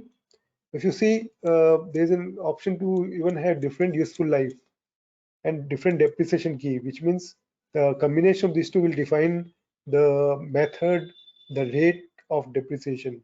Even if it is a low value asset and you want to write it off in the same year, it is possible. So it is possible that in one depreciation area you may write off the LVA, but in the other depreciation area you can calculate a depreciation on it. And this happens because there is a difference in the US GAAP and the Companies Act and the Income Tax Act. And if your company is a multinational, you have to do this calculation for all these three different regulatory requirements.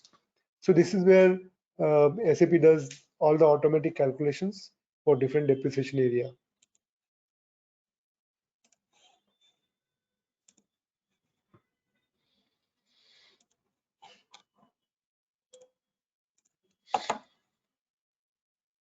Okay, so we had look at general ledger, receivable, payable, and the fixed assets.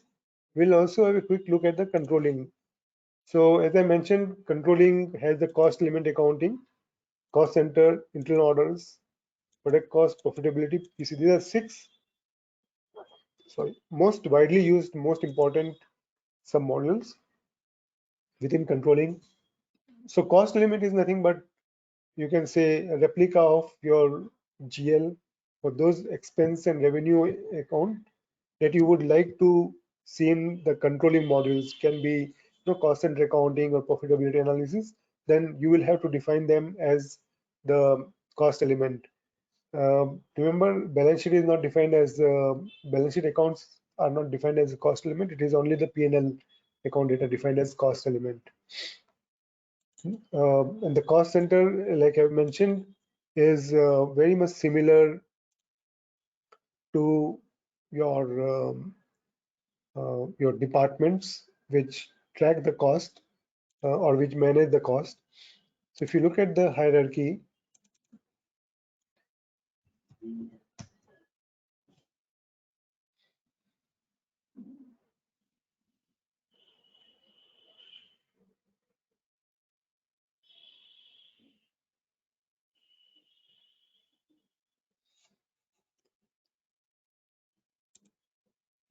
okay, so the entire organization structure of a maybe as a large size company is mapped in this tree in cost center accounting. We call it a standard hierarchy. So this is the company code for Germany, UK, Portugal, Spain. So because it's a global company, it has defined all the cost centers in its group. There's also there are different options that you can use to design the structure. This is one of the option. Don't think that this is the only way it can be done. There are large number of ways in which organization can be mapped in the cost center accounting. But let us just go by this particular design. So where you got German a set of cost center for Germany and a separate set for UK. So within the Germany, you will have corporate administration, marketing, and all this further group.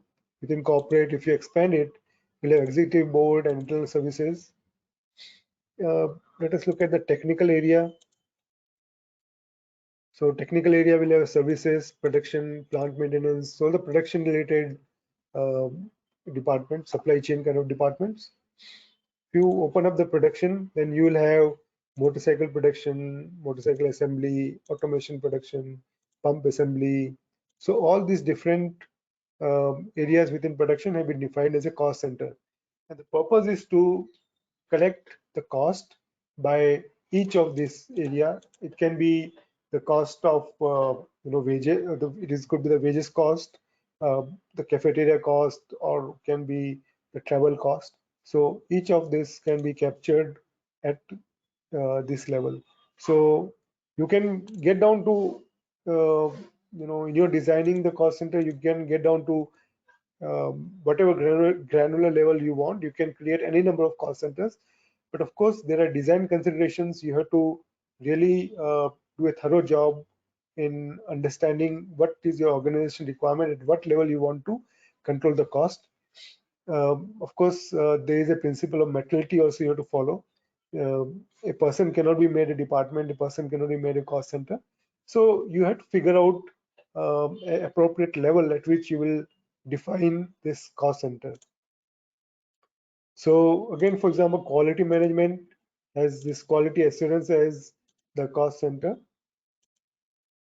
Similarly, if you go to say marketing and sales, they have got campaign sales for the motorcycles by different product as the cost centers. If you go to marketing, then it has got global sales and different areas defined as the cost center.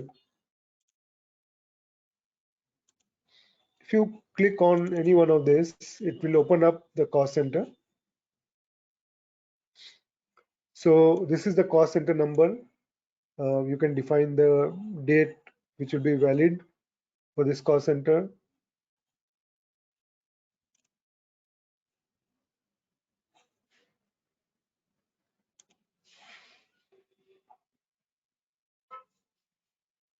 I want to open up the complete view of this cost center. Let me go into the transaction.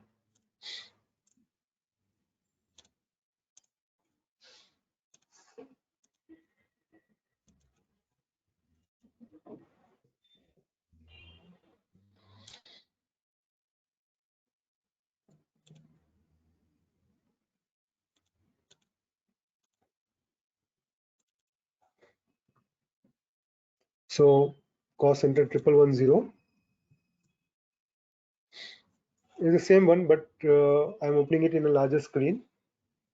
So again, it defines the controlling area or the organization enterprise structure within which it will be built. So in this example, controlling area is at the highest level, and under that level there are different countries defined. And the department is the corporate department. It is assigned to one hierarchy area, H1110.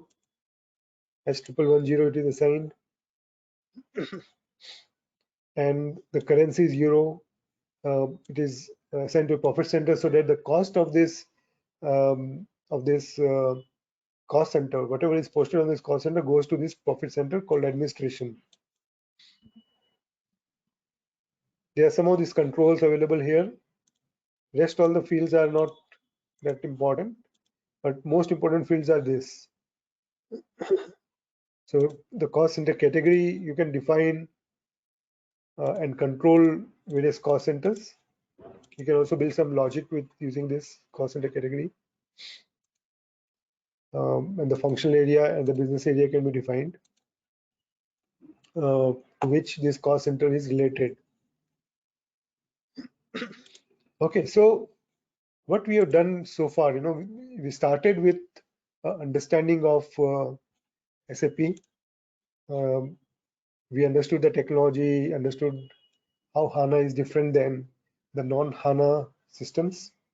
And then we understood the design within SAP, and starting from the top to bottom structure, the enterprise structure, some amount of configuration, master data, transaction data. And then we went into understanding of different modules, within SAP. So FICO, MM, PP, SD, these are the major modules, and various processes like order to cash, procure to pay, and kind of record to report. And in the live system, we have done some navigation of the screen to understand what is where. And then we also went into the accounting and looked at the financial accounting and the controlling sub areas. We looked at the general ledger, accounts payable, accounts receivable, and asset and cost center master data.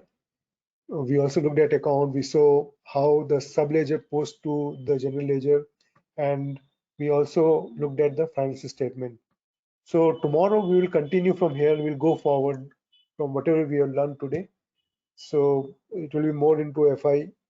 We'll see how FI integrates with the other modules in the organization, and we'll execute some of the transaction. So I think I'm done for today. And Virag, are you there? Yes, sir. Yes, sir. Yeah.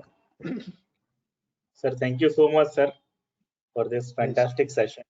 Yeah. If there's any question that someone has posted, we have got few minutes time, I can answer them.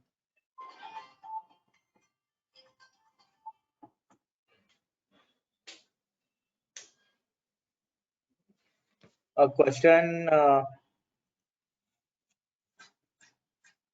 I think there is no question, sir. Right. Last question is at 7:45 regarding. One second, sir. Reconciliation account, sir. Regarding reconciliation account. Right. So reconciliation account, as I mentioned, is relevant for sub-ledgers like AP, AR, and asset accounting. So accounts payable has got your vendors. Maybe say you've got 5,000 vendors, but you in the GL you want to bring it into one account or few accounts. So which is where you will link individual vendor with a specific reconciliation account. So every transaction that happens in the vendor side also gets reflected in the GL. And this is the way SAP will always have the balance sheet and profit and loss account ready at any point in time. So you can go to F.01, run that financial statement which I show you. It will be updated with the balance sheet and the profit and loss account. Right, sir. Sir, there is one question. Sir, there are a few questions. Sir, can you check the question type, sir? Yeah. I'm looking at some of the like important T codes in FICO and okay, how advance is recorded or identified for any vendor customer. In SAP, you can record it as a down payment. So down payment is recorded separately compared to the other transactions, and you can then see it in the vendor account and also in the GL. So SAP will not merge the regular vendor transactions with the advances. So both are kept separate in two different reconciliation accounts. And maybe tomorrow we can see more of it. We'll have more time to see the accounts payable, receivable, and GL. Right, sir. So can the posting of entries in subledger appearing in control account?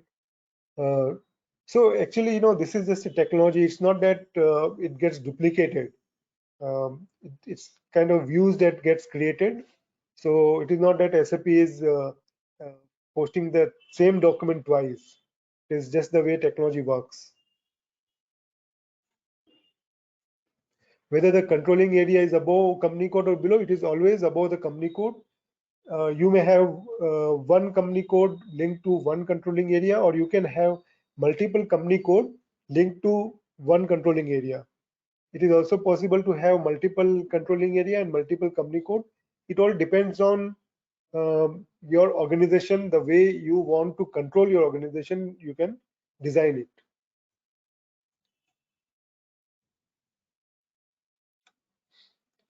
I think Virag will share the link to this recording, so you can see it. And I will also share the PPT, which you can share. You can see. Yes, sir. So what does the routing mean in relation to bill of material? So routing and bill of material are different. Bill of material and routing, they are master records in production. We haven't touched base on today. Bill of material is a list of material. Routing is the list of operations that goes onto the material to convert the product. So both together results in the finished product.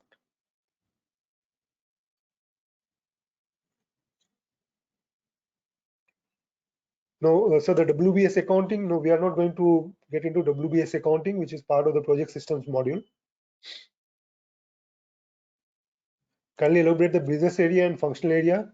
Okay, so business area is another object within SAP, which is freely definable. How you want to define? You can have a combination of plants and a distribution area as a business area. You can have your manufacturing plant defined as a business area.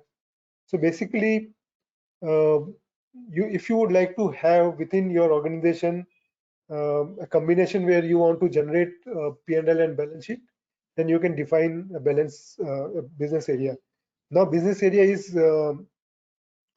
getting replaced with profit center accounting, and over a period of time, business area will not be supported by SAP. So most of the companies, they are going for the profit center accounting. And the functional area, in USA and in many countries, there's a requirement that you club your GL in different functional area. For example, manufacturing is a functional area. Your sales and distribution is another functional area. Administration can be another, functional area. So you categorize your revenue and expenses by this functional area. So the field for functional area is defined in many different objects within SAP so that it can be done. But I am not going to cover functional area in this session. Whether Miro should be carried out first or Migo. See, in a normal process where we are receiving goods, and then we are accounting for it. You will do MIGO first, which is the receipt of material, and then you will do a MIRO, which is the invoice processing.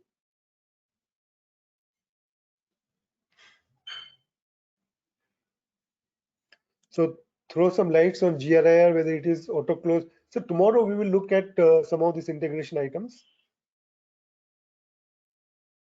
So whether I'll cover product costing, because on the third day we'll have 2 hours to cover the entire controlling.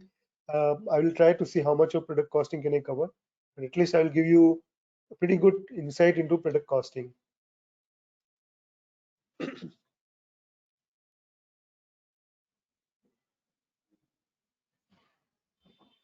So Yes, how sir. to So, search by a transaction code?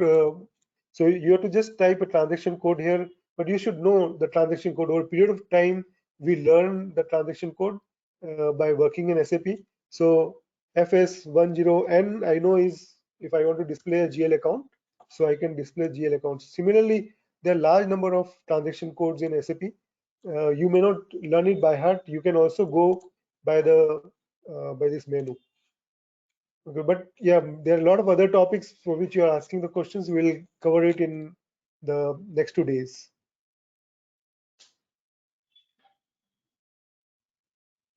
Yes, Virag. sir, so I think we have covered almost all the questions, sir. Yeah, there are a lot We're of just questions. launching the poll. Yes, sir. Yes. Yeah, and there are many things which we'll cover in next 2 days. So Yes. Yes. Yes. by tomorrow we'll cover other questions also. Friends, we are launching a poll for the today's session. So all are requested to vote for the same. I already know there are so many comments and the question tab as well for the fantastic session. The poll is just part of our formality. All are requested to vote immediately so that we can close the voting. And if any question is there, we can take that as well.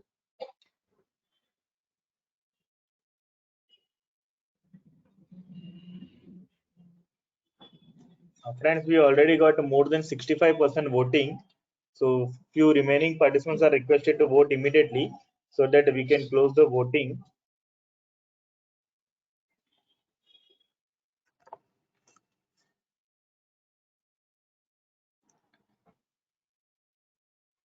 Friends, next 5 to 10 seconds we will close the voting. So if anybody is still pending, all are requested to vote immediately.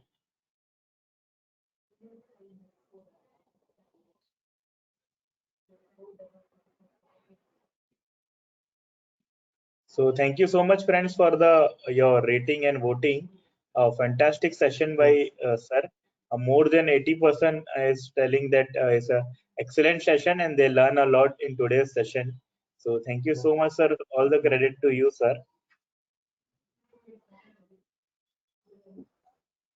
Yeah, thanks a lot, Virag, and thanks a lot to all the participants. And remember, we also have 2 more days to go, so we'll learn a lot in the next 2 days, the next 4 hours.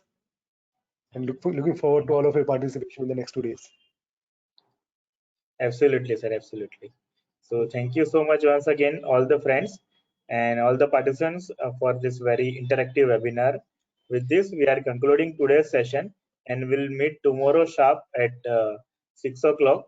So all are requested to be on time for the tomorrow's session as well. Thank you. Thank you so much, friends. Yeah, Friends, bye. we are playing just one video of the reviews what we got at Carnegie for past few months, what guests want to say about us, and with that we will end the session.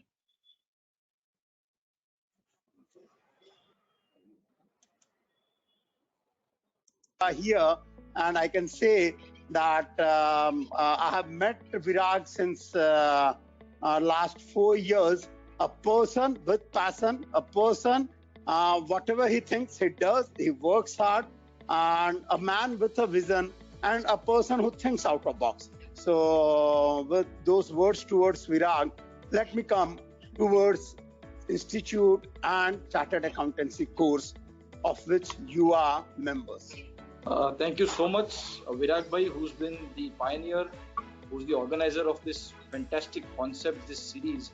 My compliments, Virag bhai, the amount of efforts that you are putting in all throughout this lockdown and even the unlock phase in making sure that members are using technology to leverage their practice.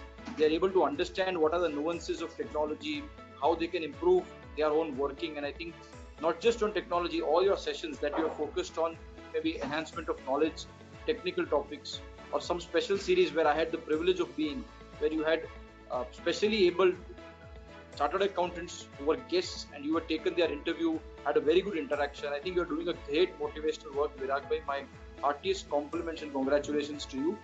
May God bless you. We'll continue doing this wonderful. First of all, I would thank Virag bhai to be on this webinar. He's a fantastic guy and with multiple qualifications, which he has achieved at a very young age.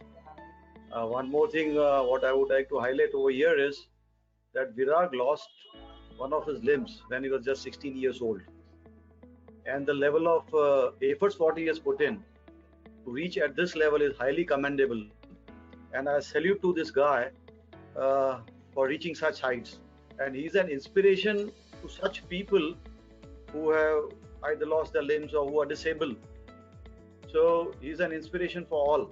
And plus, he has mastered this art of conducting webinars and virtual seminars. And almost he has done 300 to 400 webinars and seminars in last 7 to 8 months. So it's a great achievement, and he has been doing a fantastic job and also being helpful to the fraternity at large. Well, some of the virtual. Sadar Jai Jinen, welcome you all. I congratulate Virag to connect. There is a name is also itself the connect. Virag is connecting 1,000 plus attendees as well as we panelists on the screen. Friends, it's a very commendable, and I congratulate the person who can do, who have the good intention. Only when the program is success. So I salute to you, Virag, for your benefit and noble cause for our profession. A big thanks to Connect Easy and JCAF for organizing such beautiful programs. And the number, the registration itself says, जो आज registration हुआ 1001 का, वो अपने आप या participation 1001 का, registration तो उससे भी कहीं ज़्यादा है. That itself talks a lot about the quality programs that are being conducted on this platform. अगर quality programs नहीं होंगे platform पे, I am damn sure 1, 2 या 3 उसके बाद programs हम नहीं कर पाएंगे. So for the last 3 months, the quality programs that are being done. So my heartiest compliments and congratulations to Virag bhai and team, and also JCF Punit bhai is here, and all the dignitaries who have not been able to join yet, but they will be joining soon.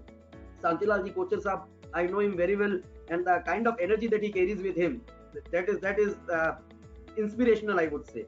मतलब आज जितना वो काम करते हैं इस as के अंदर भी, तो हम सभी लोगों को उनसे बहुत कुछ सीखने का है. And I was very pleased and came to know of the great work which this organization is doing. I would like to congratulate Virag bhai on doing such good work on holding these webinars for the benefit of the CA fraternity at large. This Technology Week, basically, as I understand it, comes with an opportunity to a number of upcoming products, new products, and probably also some